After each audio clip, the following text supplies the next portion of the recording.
Assalamualaikum warahmatullahi wabarakatuh.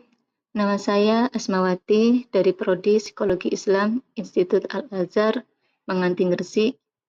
Di sini saya akan memaparkan materi terkait perkembangan masa prenatal dan kelahiran dari mata kuliah Psikologi Perkembangan. Yuk kita mulai. Perkembangan masa prenatal dan kelahiran. Periode prenatal dan neonatal. Kapan periode prenatal? Periode prenatal atau masa sebelum masa kelahiran manusia adalah periode awal perkembangan manusia yang diawali sejak konsepsi, yakni ketika ovum dibuahi oleh sperma laki-laki sampai dengan waktu kelahiran seorang individu. Masa ini berlangsung kurang lebih 9 bulan atau 280 hari sebelum lahir. Periode perkembangan prenatal. Periode germinal, yaitu sejak pembuahan sampai akhir minggu kedua. Sedangkan periode embrio, akhir minggu kedua sampai akhir bulan kedua, yaitu waktunya 2 minggu sampai 8 minggu. Pada periode embrio pertumbuhan terjadi dalam dua pola, yakni cephalocaudal dan proximal distal. Periode fetal. Nah, ini akhir bulan kedua sampai lahir. Pada periode janin, ciri-ciri individu dewasa mulai terlihat seperti kepala yang tadinya lebih besar daripada badan lainnya mulai mengecil. Menurut psikologi Islam, genap berumur 4 bulan, yakni ketika janin telah berbentuk sebagai manusia, maka ditiupkanlah roh ke dalamnya.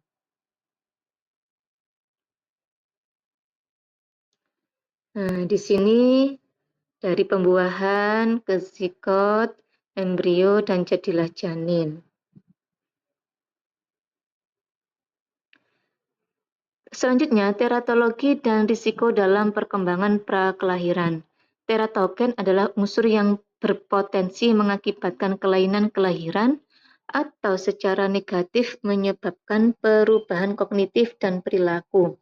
Bidang studi yang menyelidiki penyebab dari kelainan kelahiran disebut teratologi. Berikut hal yang mempengaruhi tingkat dari jenis kerusakan yang terjadi pada embrio. Prinsip umum, dosis, kerentanan genetik, waktu paparan.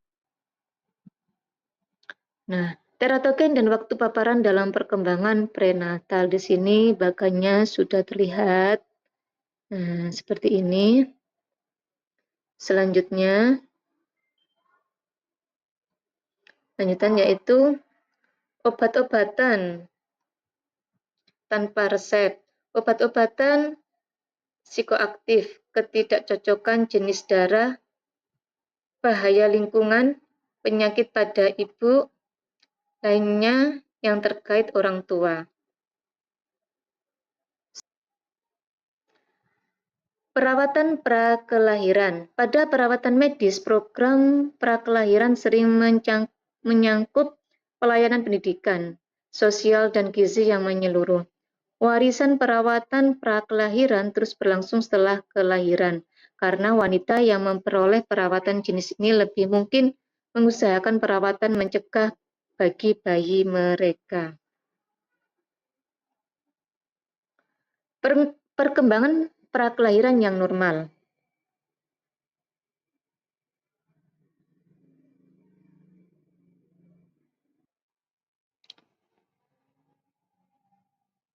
Perkembangan prakelahiran yang normal. Para calon orang tua harus mengambil langkah-langkah untuk mengindahkan kerentanan dalam perkembangan prakelahiran yang telah kami jelaskan tersebut. Perkembangan prakelahiran pada kebanyakan kesempatan tidak mengalami masalah dan berjalan menurut jalur yang positif.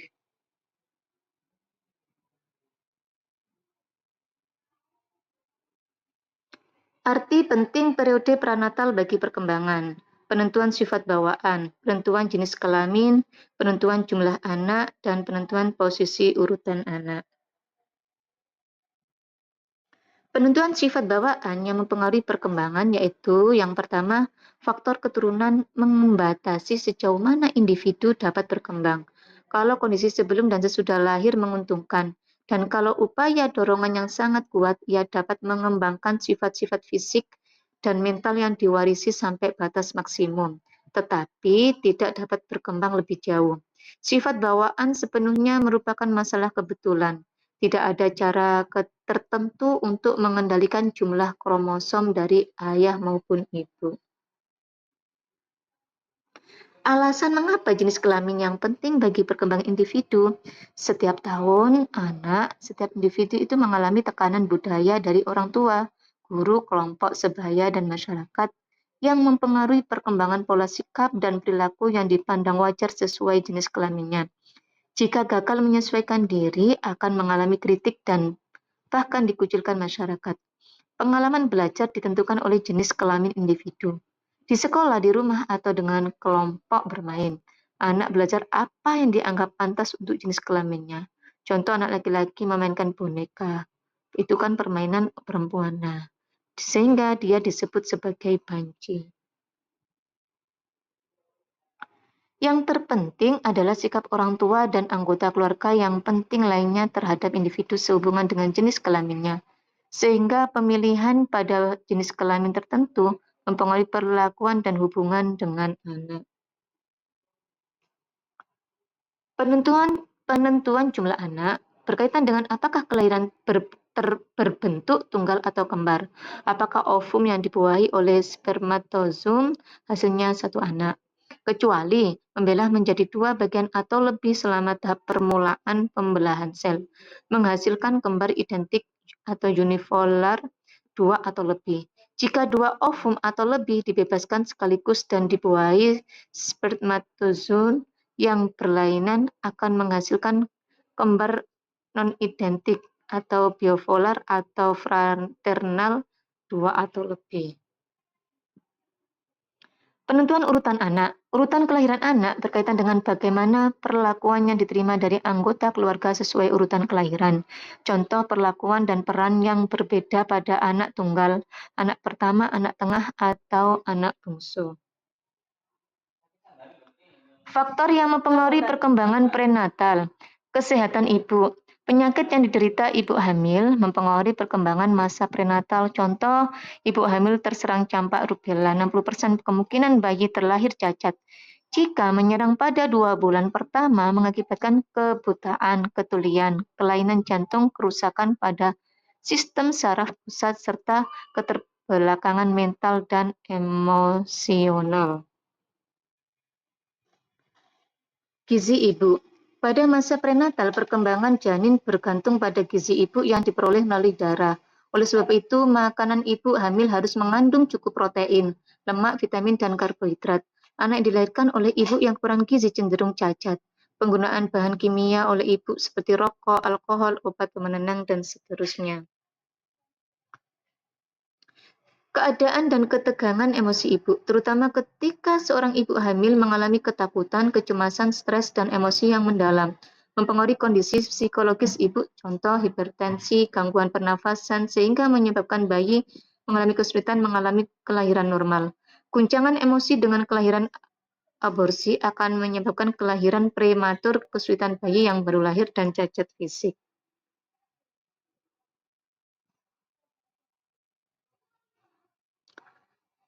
Bayi prematur dan bayi dengan berat badan lahir yang rendah. Bayi lahir prematur lahir 3 minggu atau lebih sebelum waktu seharusnya. Dengan kata lain, bayi yang lahir 35 minggu atau kurang setelah pembuahan. Bayi berukuran kecil menurut waktu, berat lahirnya di bawah normal ketika dibandingkan usia dalam kandungan. Berat badannya kurang dari 90% dibandingkan berat badan bayi lain dengan usia dalam kandungan yang sama. Sebuah studi menemukan bahwa bayi berukuran kecil memiliki resiko kematian sampai 4 kali lipat dibandingkan bayi normal. Konsekuensi dari kelahiran prematur dan berat badan lahir rendah. Anak-anak yang lahir dengan berat badan rendah dibanding anak-anak yang lahir dengan berat badan normal akan lebih cenderung mengalami ketidakmampuan belajar, gangguan hiperaktivitas, defisit atensi, atau masalah pernafasan seperti asma. Perawatan bayi dengan berat badan rendah dan prematur yaitu perawatannya secara kanguru adalah teknik menggendong bayi yang melibatkan kontak kulit ke kulit dengan bayi hanya mengenakan popok, digendong dalam posisi tegak menempel ke dada orang tuanya, menyerupai bayi kanguru yang digendong oleh induknya. Penyesuaian fisik. Tubuh perempuan melakukan banyak menyesuaikan fisik di beberapa hari dan minggu pertama adalah melahirkan anak. Menurut Madsen dan Smith tahun 2011. Ia mungkin akan merasa sangat berenergi atau justru merasa sangat lelah dan kecewa. Penyesuaian emosional dan psikologis. Ada sejumlah perempuan mengalami depresi pasca melahirkan, meliputi sebuah episode depresi mayor yang biasanya berlangsung selama 4 minggu setelah melahirkan, seperti perasaan sedih, cemas, atau putus asa sehingga setidaknya selama minim 2 minggu mereka mengalami kesulitan menangani tugas sehari-hari. Alhamdulillah, pemaparan materi terkait perkembangan masa prenatal dan kelahiran dari mata kuliah psikologi perkembangan sudah selesai. Semoga bermanfaat untuk kita semuanya. Dari saya akhiri. Wassalamualaikum warahmatullahi wabarakatuh.